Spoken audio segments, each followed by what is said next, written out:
Thank you. Welcome, everyone, to the 2012 AppNexus Summit here in New York City. Thank you to Arthur. That was amazing.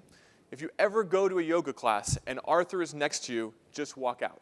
It's going to be a little more intense than you can handle. Now, as we mentioned, we want you all to tweet today. The Wi-Fi information in the program wasn't quite right. There's a little orange cord in there that you may want to use to get on the actual Wi-Fi. You can also check in on Foursquare to the AppNexus Summit card. The hashtag today is #AppNexusSummit. Now, we've got about 400 people here in the room. We also have hundreds more watching via our live stream. Now, we have, I think, 350 AppNexians watching from all 9 of our offices worldwide. Hi, guys. Thank you all for your hard work. You're what's got us here today. Now, this has been a tough week for New York. The last 10 days with Hurricane Sandy have been really hard for all of us. Many of you are out of power. Some of you have lost your homes. But I think in total, we've all had it pretty easy. There's people out on the Rockaways, on the coast of New Jersey, who really are still without heat and power, and we have a storm coming in today. So one thing I'd like all of you to do is whatever you can do to help. You can donate, you can give food, you can give blood. They're looking for coats. Anything you can do. For those of you from out of town while you're here, please, any gesture you can make would be great.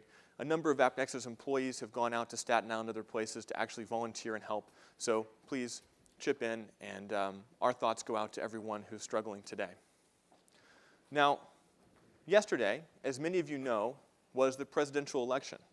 $2 billion of advertising to get the same guy in the White House. It's pretty awesome. And for all of us, I mean, you couldn't ask for better. In fact, we should do it again. Yesterday was the biggest revenue day in the history of AppNexus, I think mainly because of all this. And so I'd like to congratulate President Obama. And guys, I said take this slide out. It's awkward. Sorry about that. Now, I believe that Obama won based on this simple graph here. He spent more money on ads. And selfishly, for all of us, online advertising clearly determined victory. This is not statistically relevant in any way, but I believe it's true. So you can tweet that and say, you know, it's obvious that this is why he won. Now, the last 3 years have been great for real-time bidding. This whole industry kicked off in 2009. In 2010, we saw $400 million of spend. 2011 was $1.1 billion. 2012, we're projecting about $2.1 billion spent on RTB. Now, this is extraordinary growth. And for everyone in the room who's benefited from this growth, first of all, congratulations. And second of all, wow, this has been an incredible few years for us. Now, I thought, what does the future hold for real-time bidding? And we have an amazing data science team back in the office. I asked them to throw things in Hadoop, do what they do, and try to project what this industry might look like if it grew 100% year over year for 3 more years. Now, this was complicated. They crunched for a while. And the systems came back, and we got this. At 100% growth year over year would mean next year was 4.2 billion, 8.4, 16.8. You can check this on your calculators. I think it's right. All right? And so we're like, wow, this is amazing, huge. We forwarded this slide to all of our investors. You should all do the same. Take a picture on your phone. Send it to your investors. This is extraordinary. Few industries have ever grown this fast. And then I thought for a second. You know, we're at the New York Times Center. You know, Nate Silver's probably upstairs. Well, he's probably hungover somewhere, right? And Nate Silver's going to come down here and peek the head in and go, guys, I'm not sure you got that right. So we just pulled a number, which is the actual size of the entire US display business, not just RTB, but everything. And it turns out that it's only growing 4.4% a year, and that by 2015, the entire market here in the US is only $13.8 billion. Now, I don't know how you guys feel about intellectual honesty, but I feel like we might have to acknowledge that RTB can't grow, can't double every year forever.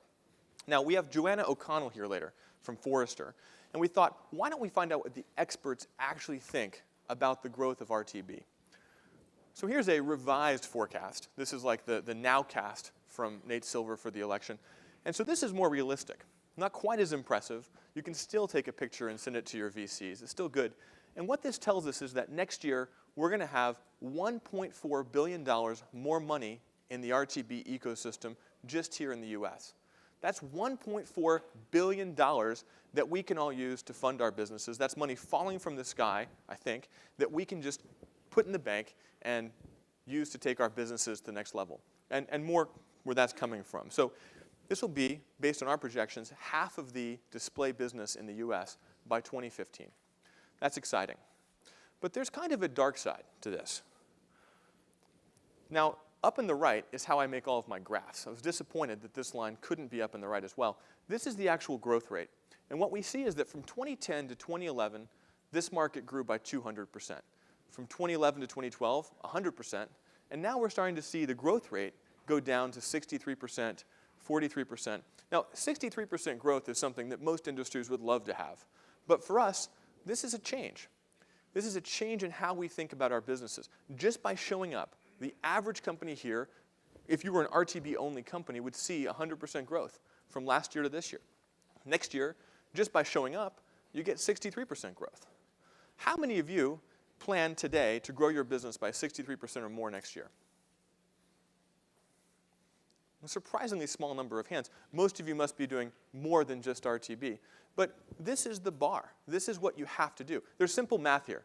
If you grow faster than 63% share next year, you gain share. If you grow slower than 63%, you lose share. Now, I'm going to guess no one here really wants to lose share in this fast-growing market. And share starts to matter more and more as the growth rate slows. At some point, this can only grow as fast as the overall display market. And we could add mobile, we could add video, we can do other things, but the bottom line is this industry, which has exploded over the last few years, is being pulled down by something I like to think of as the law of big numbers. The numbers are big, but the growth rates are slowing down. Now let me show you another stat. This is the growth of the AppNexus ecosystem over the past 2 years. AppNexus, by which I mean all of you, has grown more than twice as fast as the market. We grew, based on year-over-year stats, 190%. We've almost tripled the dollars through the system in the past 12 months. That's incredible. And this means that you're gaining share. Because AppNexus doesn't run a media business. We don't have people in agencies trying to get IOs. We don't have people going out to a bunch of publishers trying to get more inventory. That's your job. So what you've done is, en masse, since the last summit, almost tripled the size of this ecosystem. By being part of AppNexus and part of this ecosystem, you're part of a world that's growing 3 times every year. And we believe that next year, this ecosystem will continue to grow faster than the rest of the industry. That's exciting. Now, the thing is, you have to invest. Because we're making investments, which I'll talk about soon, to help make sure that you can grow your businesses. But I want all of you to think about this, that you have to take share. It's not good enough just to show up and hope for a double. Your investors, your clients, your partners are going to ask you, what are you doing to continue to grow and accelerate your business? Let's talk about 2013 for a second. Now, many of you were hesitant to raise your hands, probably because it's early in the morning and you were up late celebrating the election. But let's think about 2013. What's going to drive growth in 2013? Well, this year, we had an election campaign. Now, I think this has driven a lot of growth here. This election was $2 billion by one count of numbers, $6 billion by another, super PACs spending all kinds of crazy money. We've all benefited from this. So I had our marketing team do some research to understand where this money is going next year. And what we found out is that Mongolia is having a presidential election next year. Now, it's going to be a very, very interesting race, and it may actually be a race. I think they actually get on their step ponies, and they see who gets there faster. The overall online RTB market in Mongolia, we actually couldn't pull the stats, but it's relatively small compared to the US one. And this other one here is actually, anyone know who this is? Yeah, that's right, it's Iran.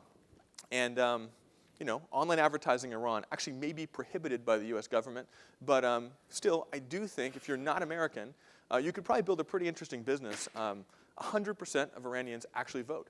So you have a very large audience there. So this is what's going to drive your spend on the election side in 2013. Now, another big driver this year was the Olympics. So And now the Olympics were something of a surprise. Everyone went to London for the Olympics, got there, and it was cold and rainy. And they're like, oh my God, the weather's terrible. And every single person in England's like, oh yeah, it's never like this in the summer. And really? You thought it was going to be warm in London in the Summer Olympics? So a lot of marketing around this, sponsorships, billions of dollars spent around the Olympics. Now, we did some research to find out what the biggest sporting event was next year that would drive marketing spend. And what we found was, this is the Ontario Hockey Federation Junior Championships.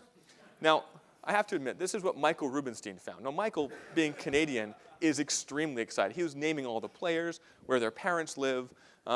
So for at least the week before this, there will be tens, maybe 20s, of parents in Ontario who are really excited to go online and check stats and check things. So what I'm trying to say here is that 2013 will have none of the endemic advantages that 2012 had from a marketing spend perspective. And you may have seen some of the large publications and researchers say that major advertisers are sort of hesitant about next year. We've still got instability in the Eurozone. There's a lot of macroeconomic things that may have downward pressure on the overall advertising climate. And as we get bigger, those matter more for us. Because as we regress to the mean, as our RTB ecosystem slowly comes down to the overall rate of growth, at some point we need overall online advertising to gain. We need our part of the world to gain. And so 2013 is going to have some headwinds. So let me ask again, who here thinks that 2013 is going to have 63% growth or more for your business? The same people raise their hand, and that's good. Still, a large number, half of you have to grow faster than the average. And if you believe my stats on AppNexus growth, more than half of you have to. So I'm glad to see that. But what you have to do is you have to invest for that. And so what we see is that the stakes get higher every year, just to keep up. When this was a $400 million market, if you just had a bidder, people were like, wow, that's amazing. You can bid.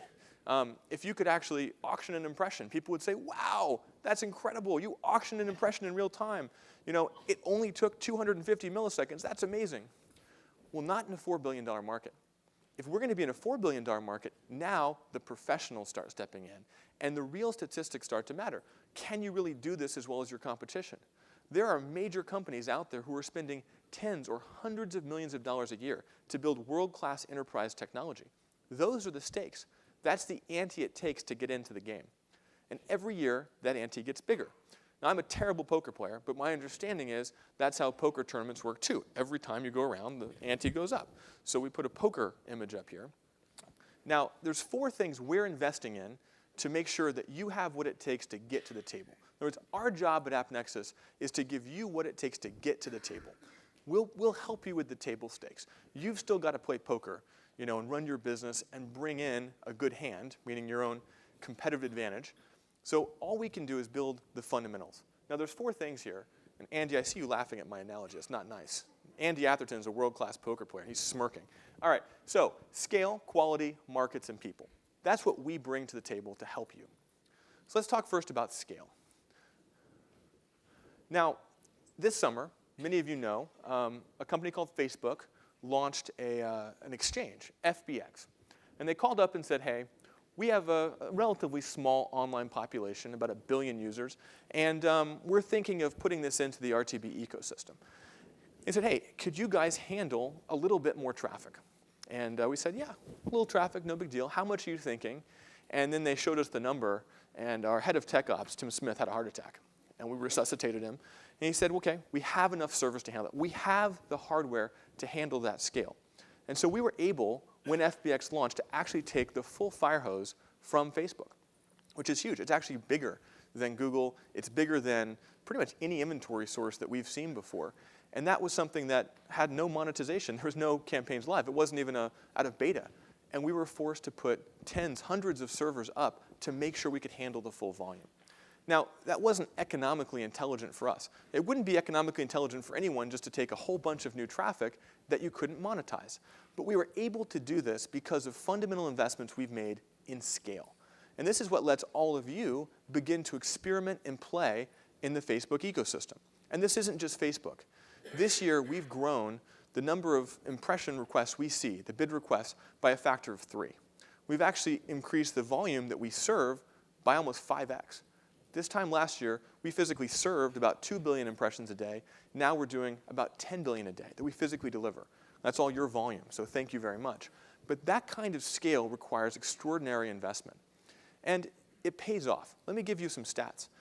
We pulled this together over the last couple of days. Now, I had this question. We know we see a fire hose. We see every impression, every quality impression from every source of supply we can find worldwide. So we said, how about our competitors, actually your competitors, all of the DSPs, the folks that go out and say, hey, we've invested tens of millions of dollars building technology. We just ran some stats. Of the 10 billion impressions we serve of your traffic, what do the 5 leading DSPs actually see? This is not what they bid on. This is not what they win on.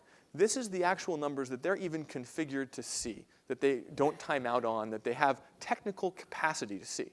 And I was shocked. I thought we were going to see that most of these guys take 90%, maybe 85% of our volume.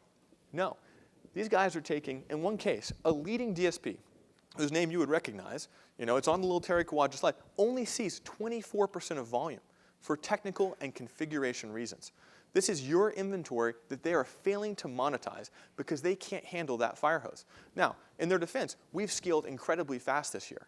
But this means if one of your competitors is using something other than AppNexus to bid, they are seeing at most 68% of the traffic we have. And this means that you can actually say 32% of this inventory, you're not competing with anybody else. I was shocked. Our whole team was actually shocked. We ran the numbers again and again because we thought this had to be wrong, but it's not. So in 2013, we're going to see stats like this come out. And we're going to separate the people who can actually handle scale from those who can't. If an agency, if a trading desk, if a publisher partners with someone who can't keep up with the full volume, that costs you money. And this, I think, is one reason why AppNexus continues to grow and expand. Because with 4,000 servers, with hundreds of engineers, with all the investments we've made in handling this one slide tells you why choosing AppNexus makes sense. It also tells you why. Imagine, I know many of you have built bidders. Some of you build bidders for your lifetime. I will show you your stats. I didn't put any names in this slide, but I will show you your stats of how much of our volume you're actually seeing. And I think it will stun you. I think it's time to figure out, can you afford to make a major investment in technology to keep up with the growth, or can you afford not to? And that, to me, is a foundational question for next year. And for all of you who choose us as a partner, you know that we are making these investments, even though they're very expensive. Now, the next one is quality. This has been a really important topic this year. In February, I went in front of the IAB at the Leadership Summit in Miami, and I said, guys, we have to stop supporting piracy with advertising. And I asked everyone at our summit in April, I said, please join me. Let's all stop piracy together. And many of you said yes. I actually want to thank you because most of the major agencies said, we will not serve on this inventory. Most of the SSPs said, we will not serve on this inventory. There's actually only one major company, who I will not name, okay, who has refused to follow all of our suit in doing this, all right? And this company, you'll note no comments in every single article. And I ask you, why would a major portal with an exchange business not agree to stop serving ads on piracy? I won't call them out by name because that's rude, but seriously, guys, I want you to ask yourself, if you're buying from a major portal with an exchange business, why are they still running ads on piracy? We have 7 full-time people who go through every major site we see. We've actually banned more than 5,000 sites from AppNexus just in the past few months. This costs us money. You could argue it costs you money because we won't let you run on these sites that clearly violate every ethic and every law that we have. But here's the good news. This makes our ecosystem something you can trust. And we have fundamental investments going on today in viewability and brand safety. We're leading the fight against companies like Sambriel, who are actually, it's not piracy in the same way, but who are actually modifying ads on the page. So we're working very closely with our partners to try to push those ads out of the ecosystem because that costs you money. So AppNexus is committed to make big investments to make this ecosystem quality. And that means you can all be confident going to your partners. Now, this is a fight. We know these guys are going to change their domains. They're going to use new techniques. They're going to hide things.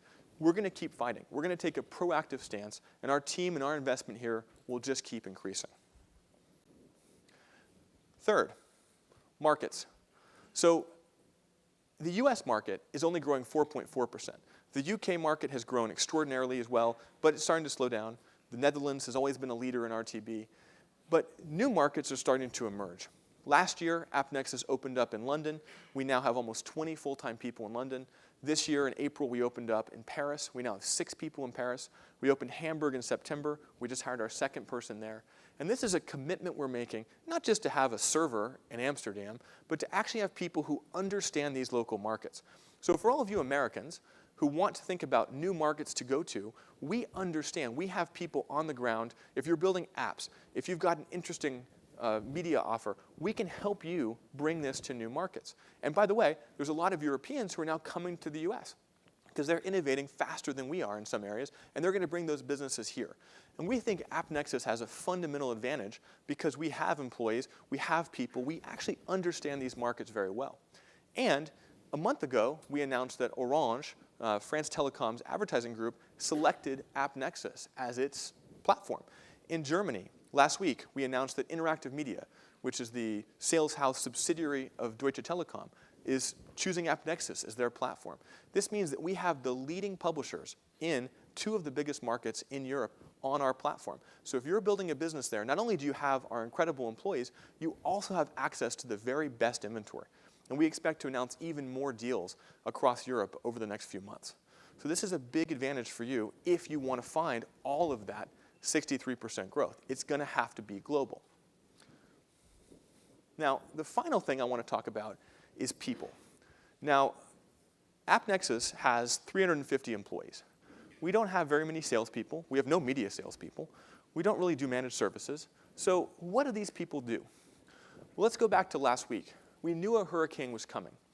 Now, we have servers, we have redundancy, but our technical operations team, a few of whom, very good-looking guys up there, are actually probably watching. I want to say thank you because they actually moved a bunch of the technical services out of our New York data centers. They were persistently monitoring everything that was happening. Both of our New Jersey data centers lost power from the utilities in the middle of the storm. The physical streets around our data centers were flooded. They were running on generator power. And these guys worked diligently over the entire time when there was no utility power to make sure that we served ads. We had no outages during the storm. So I'd like to give them a round of applause. Thank you very much, guys. That was incredible. I'd also like to call out Equinix. Equinix, who hosts those data centers, was responsible for keeping those data centers fueled. They couldn't even get the fuel tankers to the data centers, and they did an extraordinary job. So I'd like to personally thank Equinix for their hard work in keeping all of our businesses running. But this isn't all that our people do. We have a huge global services team that actually works with clients to make sure that as you experiment, as you innovate, as you try to learn and train your teams in our system, that we provide everything you need to make that possible. And that team is global now. We have people all across the world. And I know you work with them every day. They work really, really hard to make sure that all of this capability we have is in your hands. We have an incredible engineering team, an incredible product team. And in fact, you'll see a few members of our product team showing off some of the technology we've built at the end of the day. So please stay the whole day. The end is actually the best part. I plan to be upstaged by the people that we have. So these people are what make AppNexus special.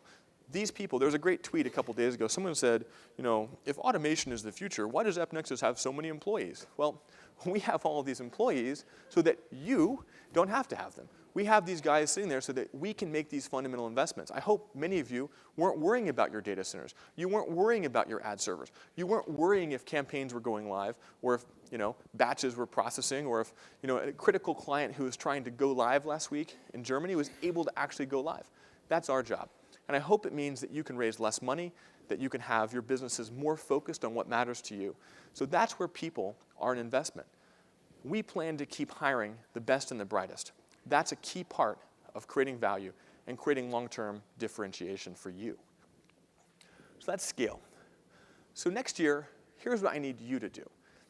I need you to go all in. We've got the ante. We've got you at the table. But you have to actually do the rest. What can you do next year to really build that business? We had David Rosenblatt, the former CEO of DoubleClick, in our office a few weeks ago, doing a fireside chat with our entire office. And he had some very good advice. Someone said, what's the key to career success? And he said, the most important factor in the success of your career is knowing what you're good at. I think that applies to companies too. If you know what you're good at, if you know what your true differentiation is, and you can focus all of your efforts on that one thing or those couple of things that make you special, then you have a chance to grow faster than the market next year. It's really that simple. If you keep investing. And I worry a bit that when you hear about headwinds, or when you look at the slowing growth rates, or you think about how hard it is to compete with other major companies, you may say, I'm going to be hesitant, I'm going to slow down. But I strongly encourage you, don't slow down. Keep investing. This is the time when we really do separate the pros from the amateurs, where you can gain share at the moment when this industry hits the mainstream. And for me, that's the most important message I want you to take back with you today. This is the time to know what you're best at and invest in it. The second message I will say is that they say that humans use 10% of their brains. We believe that on average, our clients use about 10% of the capabilities of the AppNexus system. We know this is a very powerful platform. We have a whole team whose job is to help you use more. And we keep building new stuff. So I don't blame you for that. But as we innovate, what I want you to do is to reach out to your account managers, reach out to your services people, explore our wiki, explore the documentation. We have thousands of pages of documentation. Every single thing you can do in our user interface, you can do through an API. This is the most powerful platform ever built in the online advertising space. But you need to make sure that your team can use it and is taking full advantage. Otherwise, all this investment we're making isn't being taken advantage of by you and your businesses. So that's my 2 points. 1, invest, and 2, invest with us. Thank you.